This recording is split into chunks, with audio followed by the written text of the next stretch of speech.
Nau piki mai nau kake mai e te ti e te tā, ki tēnei pāpā otanga ha te kupu o te uru. E koro mā e kui mai te pō, ara ina tonu mai rā tēnei uki e mai i tonu nei i ngā mai ha koutou mā. Ko Alana te piki Broughton tēnei, e waka aere ana, e waka tere ana i tēnei waka o te kupu o te uru, e waka kau i ngā pūrongo kua uake i tēnei wiki i a te reo o te uru. No reira rā, ka tīmatake ki tā tātou pūrongo tuatai. Ara, e aro ana ki te ao auora, ki te ao wakapakari tinana, te ao wakakuri tinana anō oki. Ara, ko te niti pōro tērā, kei a eruera rerekura, tēnei pūrongo.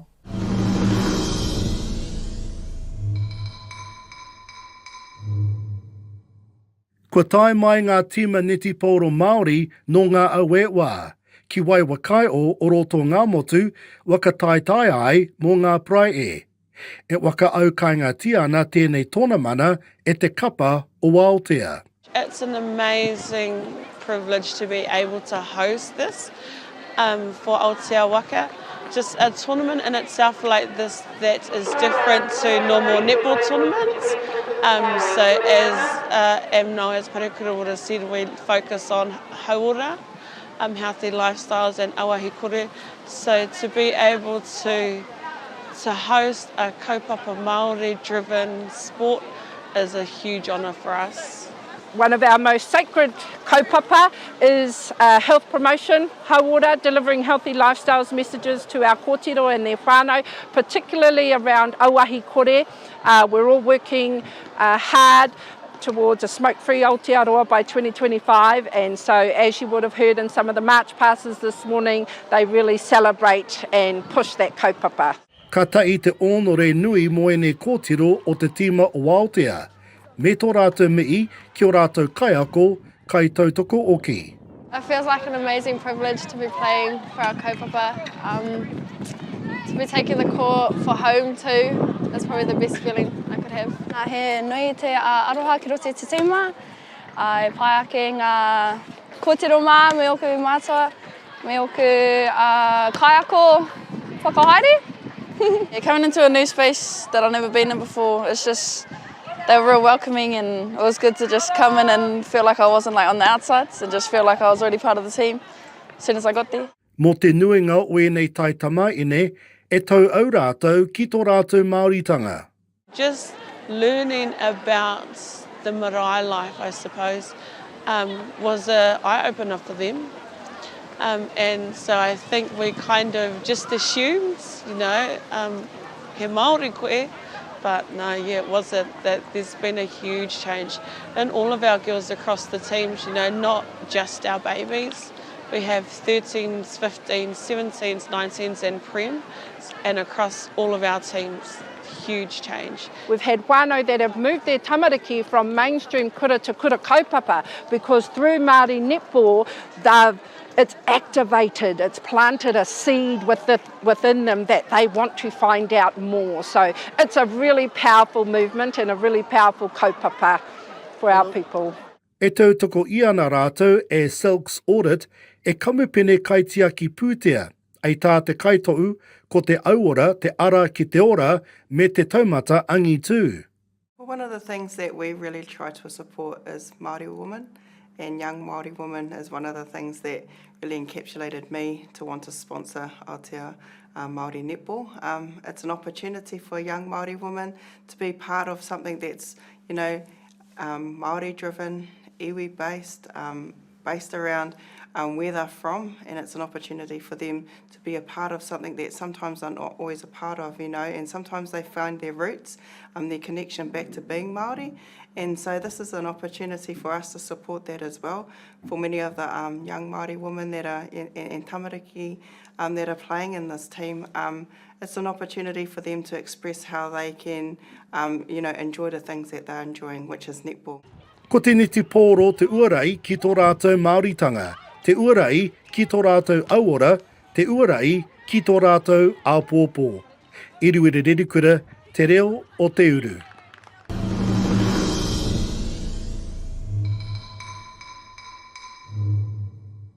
Tēnā koe e rui, tēnā pūrongo, mo te whakataitai niti pōro i tū ki Aotea i tēnei tau.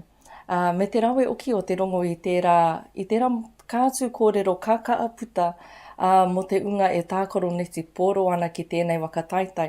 Arā ko te oki atu ki ngā paiaka o te tangata.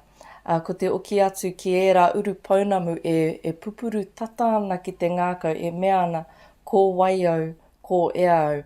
Nō reira, ko te takai i tēnei araniti pōro, ei wakautu i ērā uru pounamu, ei wānanga rānei i te kōrero rā.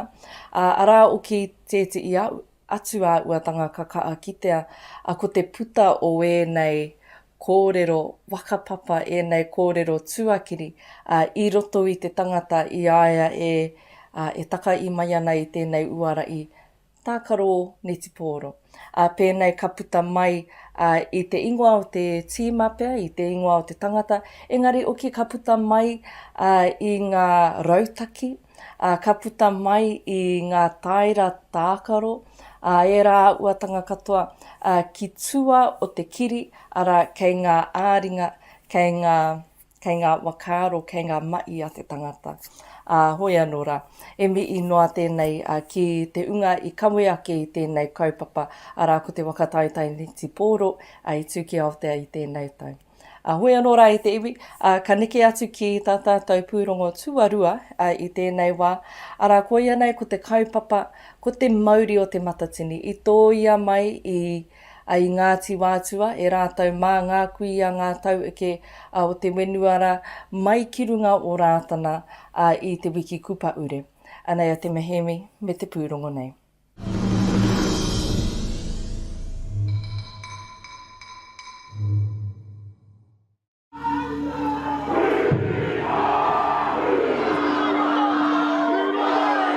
Ka ia te mahi a tētahi iwi ki te manaaki te Mauri o te Matatini. Ka timata te mahi a tētahi atu iwi ki te koipoi te Mauri o te Matatini rua mano ua te kaumārima. E Ngāti ni mātau waka koutou ko e ke maina ki ringi tō tātene pāo ngāreki. Mātau e whakatau nei ia koutou haere mai. Ngāti Whātua, tāmaki makaurau, tāmaki ere ere. Nau mai, whakatau mai. Whakatau mai ki Te Kāhui Maunga. Ka wea ke anō rā te Mauri, me ngā mātā pono. Kua uhi ake anō rā ngā mātua e ngā tūpuna. Ko te aroa, tātou ia tātou. Ko te wakapono ake anō rā ki tō tātou matua nui i te rangi. Ere wini, koutou. Ko kāo, ko te rōpū matua, te pāri, ngā rangatira o ngā kapa aka, ngā kārangaranga iwi, kai wainga nui a koutou. E rea a koutou taura, ai taura waka kota i a tātou, ki te manu ao e tūnei. Aranga waka, e rārangi mai rā. E rea o koutou waka ki konai. E rere rā te motu nei ki roto koi a o pari akana. Kua mau ai a Ngāti Whātua ki o rākei me ngā iwi o tāmaki makaurau i te Mauri mo ngā tau e whā kua huri. He honore nui ki a rātou, ko rātou te tuatahi ki te tuku i te Mauri, mā roto i tēnei o ngā tikanga o kawane. E te tumuaki e te manu ao.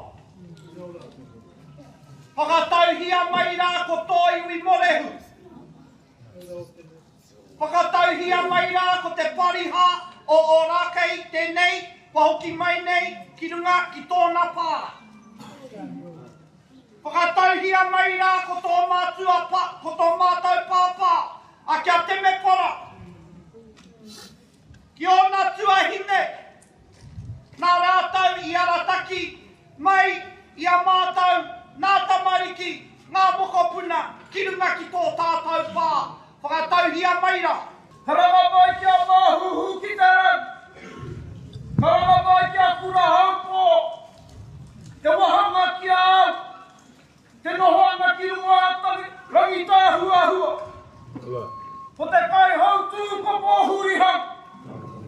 Ka moia kia mai eke, ka muta mai kōu. Ko matu tāhai kua whakaeke mai nei ki runga I a koutou. Tēnei te Matatini, ko hala mai nei, te tūhono anō i a tātou. Nā tarere ngā iho, o mātua, o tīpuna, i roto te torokoa. He wānui whakaharahara tēnei mā ngā iwi o te pāurātana me te hāhi anō hoki, ko te āhenga kia whai wāhi te motu, te tūtaki a kanohi ki te tumuaki hou o te hāhi, kia manua o te koha mutunga tāmau.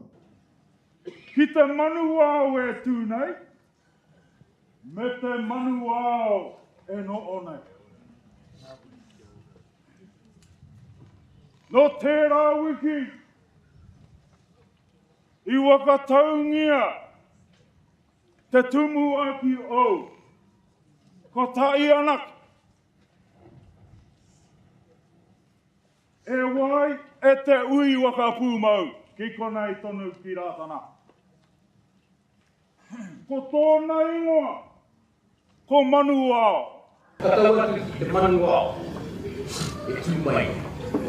Katau atu ki a koe te manu ao, tū mua. O te hāhi rātana, e tau. Ko te wāhanga ko te whai akene, kia whakatau ai a Te Kāhui Maunga, ka tū te Matatini 2025 ki hea. Te mehemi, te reo o Te Uru.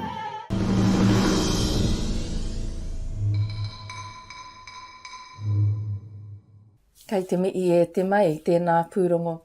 Mo te Mauri o te Matatini i tōia mai, i tāmaki makaura we Ngāti Whātua i taitaki mai me te waka aere o te Matatini me ona ringa tautoko ki runga o rātana ki reira wakatau mai ai i te Mauri. Ki ngā kapa o Te Kāhui Maunga i tai atu, ara ko te reo o ngā kapa, ko te reo o te taiaa, te reo o te poi, te reo o tamawaine, te reo o tamatāne, i rere i runga i te marae aiaa, ei reo rāiri, ei reo pōwiri, ei reo wakatau, i te Mauri me te tangata ki runga o te wenua. Ara ko te Matatini ki te Kāhui Maunga ka tū i te tau 2025, tērā o ki te nui o ngā pātai, te nui o ngā wānanga, e puta mai ana me te kōrero mō te wā i tū o te Matatini, e kōrero ana mō ngā kapa ka wakataitai, ki ngā wakataitai iaroe. E nui o ki ngā kōrero e puta mai ana mo te ao kapa aka no runga i te iri, no runga i te ia o roto i te tangata, kia uki anō ki e rā tikanga a kuima, kia wakakori i te tinana, kia rongo uki i e rā kōrero wakapapa, kia ruku i e rā wānanga kōrero, maroto mai i te mai kapa aka. Oi anō rā, tērā ko te pūrongo mo te Mauri o te Matatini katau mo tēnei wā. I tēnei wā ka uri ake ki tā tātou pūrongo tuatoru. Ara, kei te aro ki tēnei kaupapa kūwāroa e tū mai ana i tō tātou ao Māori. Ara, ko tēnei kaupapa wakanui i ai ukaraiti, ko te ui aranga. Kia aro mai rā ki tēnei pūrongo.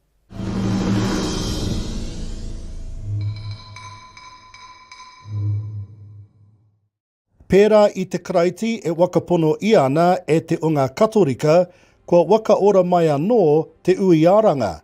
Ka tai te kaupapa waka ira mo tēnei rōpū ki kai whai ki nei, ara ko hāto Pētera hānera. Tēnō hari ko āhau. Te kite atu ki ōku. Tō mātau tamariki moko puna. I te wakareri rātou mo tēnei hui aranga. Ro te wā. I hui tahi tātou. Engari, tino pairawa. Rawe. This year is particularly special, mostly because we've lost a number of years due to COVID, and with that new environment we had to sort of be agile. So our agility consisted of online forums, just trying to stay connected and ensure that we stay sort of together as a whānau. As you know, breaks tend to separate people, but luckily our whānau just tūturu hui aranga. So regardless of what's going on, they're always going to flock in numerous numbers and big numbers. And that shows with our 200 members preparing, our 66 midgets that are preparing, so that's from 12 down. You'll see them in a moment, and even our juniors, our 20-odd juniors, we have hundreds of matua as well.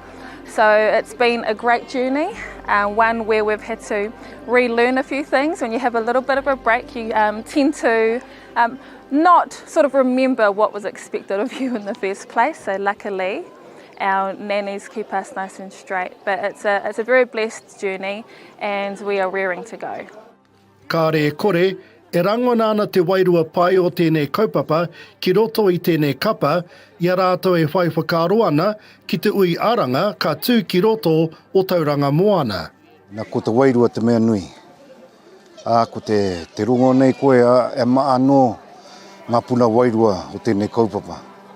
Ko te karakia te ipuna. Ko ngā aka me ngā waiata te ipuna.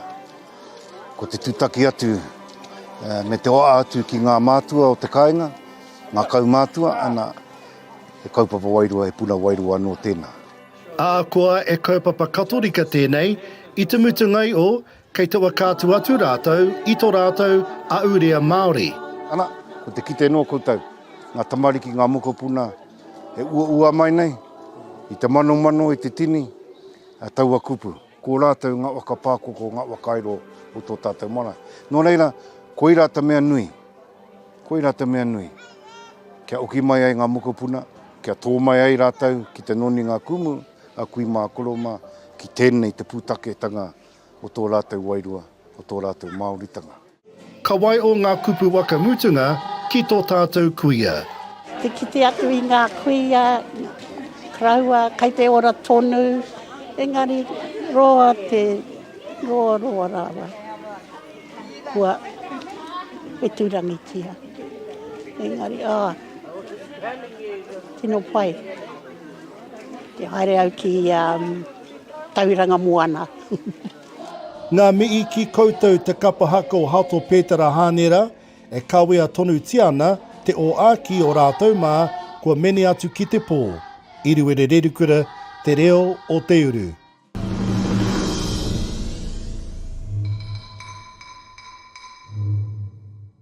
Kia ora rā e rui tēnā pūrongo mō te ui aranga i tui tēnei tau, te rua mano rua te kaumātoru. I timata mai te kaupapa nei te tau kotai mano e werau e wā te kaumāono, nō reira koenei te tau witu ngā uru mā witu kutu te kaupapa nei o te ui aranga. Tērā o ki te wā noo wai o tātou wānau, te motu nei ki o tātou anō kāinga, ara i runga i ngā taima atanga i ngā pēitanga o te mate kōwhiori, te mate karauna. Nō reira, koenei te i kaupapa, i rongo i e rā taima atanga, i tini i ana wakarite, i roto i ngā tau, e rua i toru rānei ku paure, e atonu ai te kaupapa. Nō reira, kua kāri i tāia te tūtaki, tangata ki te tangata, kanoi ki te kanoi, tinana ki te tinana, tērā tonu ko te kaupapa o te ui āranga, i kawe ake i e rātou, mā runga i te uirangi, ara kua tai te wā kia uki atu, te tangata ki te tangata, kanoi ki te kanoi tūtaki au. Koira kua ua ake i tēnei tau, mo te ui aranga. Oi anō e te iwi, i tēnei wā kata uri ake ki tā tātou pūrongo wakamutunga o te wānei, ara kei te aro ki tēnei wakatunga whare karakia. Kei a te Alana Broughton, tā tātou pūrongo.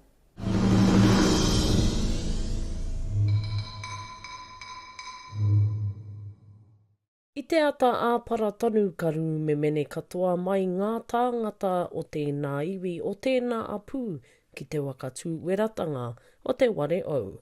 Ara, ko te ware ononga tērā. Anei te pūrongo. Kua ua kina rā te tatau o te ware ai oranga mō te iwi. The main purpose of this kaupapa is to really see Ngāti Tuwiti, who are mana whenua, be mana whenua again, or have a space back on Pukaka. It's a space for the hāhi to recognise the mana whenuatanga, or Ngāti Tuwiti, and the partnership that started off relatively okay with Ngāti Tuwiti back in the early days of the church, and then obviously went south at one point in our history. But it's just to provide that onotahi anō between Ngā Meritapu and Ngāti Tuwiti.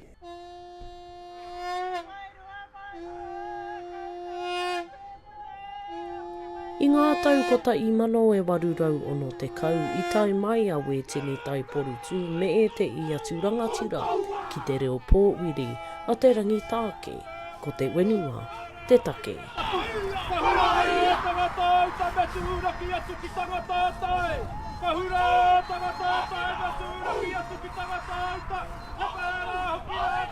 Ko te pūtake o tā mātou tai mai he whakanui I tō mātou, o mātou rangatira toa, o tua whakarere, kia wetini tai porutuma, rātau I ākina, I hāpai ake I te karanga, a wirimu kingi, te rangi tāke mā, e awhina nei a rātau I te tau tahi mano warurau ono te kau ki te pakanga o mā hoetahi.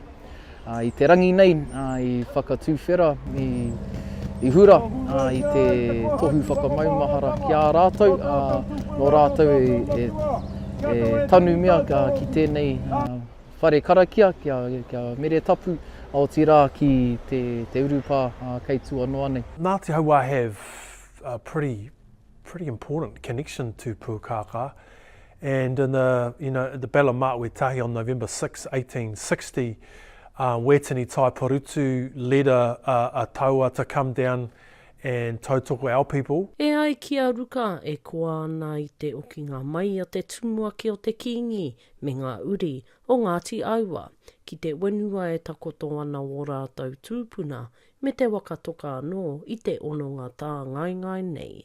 E hari koa ana te ngākau, e pauri ana te ngākau. E pauri ana I te āhuatanga o te mate, I te āhuatanga I waiho noa mai o mātou tūpuna ki te kokonga o te urupā kia pirau noa. No etahi tau whaimiri mai ka whakarākei ake I tētahi paku wāhi. Engari e hauri koa ana te ngākau I tēnei rā hoki, I te mea ko whakahaungia tō rātou urupā ka kite ai, e hira ai tō rātou mana. Kātahi, engari kei te kite hoki I tētahi wairua I roto I te hāpuri nei. E ngana ana te hāhi kia panoni, kia rereke a rātou kauenga ki ngā iwi Maori o konei o Tirā, o rātou hāhi me ngā tangata ka tai mai ki konei ki te karakia. It's awesome to see so many from Ngāti Hauā come down today, including Tumuaki Hone Thompson, to tautoko their whananga and also to tautoko Tati Awa hoki. My hopes for the future of Te Wari Ononga are, there's layers to them. First, I just want to fill this place with kaupapa Māori stuff. You know, like as many just kaupapa Māori initiatives that our community want to do if they need a space, no might. You know, kōrero might. So that's what I'm keen for, but also just education. We've designed it as a wānanga space. It's not a wari tupuna, it's a wari wānanga. So it's a space where we can have kōrero. Ko te manaka nui a ruka, kia ki katoa te ware I ngā kaupapa Māori, ei wānanga ei kōrero mo Taranaki wānui. Alana Broughton pui, te reo o te uru.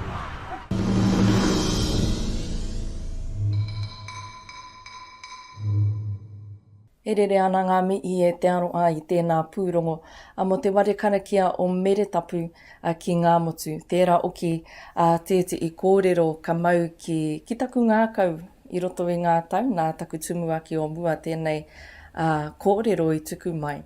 Me te nui o te ua kei roto mo te tangata e aro atu ana ki te atua, engari oki e aro atu ana ki te ao Māori, Anei te kōrero. Kimi ia tō Māoritanga I roto I tō atuatanga. Kimi ia tō atuatanga I roto I tō Māoritanga. E momo wero tērā pea ki te tangata, a kua te ea aue no o wai aia, kia piri ki tēnā wāanga ona, me ko te wāanga o te tangata, ko te tuakiri tāku e kōrero nei, ko ngā wakapono o te tangata, ko te wakapapa o te tangata, e momo wero e meana kia noo tai ko wera i roto i te tangata me te tau o tana noo. Hoi anō rā, a koe rā ko te ware karakia, ko wakatūria ki Ngā Motu ko te ware karakia o mere tapu. E te iwi koenei katoa ngā pūrongo kua ua ake i te reo o Te Uru i tēnei wiki, e mi i kawana ki o tātou paureo irirangi Māori, ki te korimako o Taranaki, ki te reo irirangi o Wanganui a YFM, ki te reo irirangi o Rangitāne a Kia Ora FM. E mea tautoko tēnei pāpāo e te māngai pāo. Tēnei, tā koutou pononga i te iwi, kua Alana Broughton tēnei, e mi i atu ana. Tēnā koutou, mauri ora kia tātou katoa.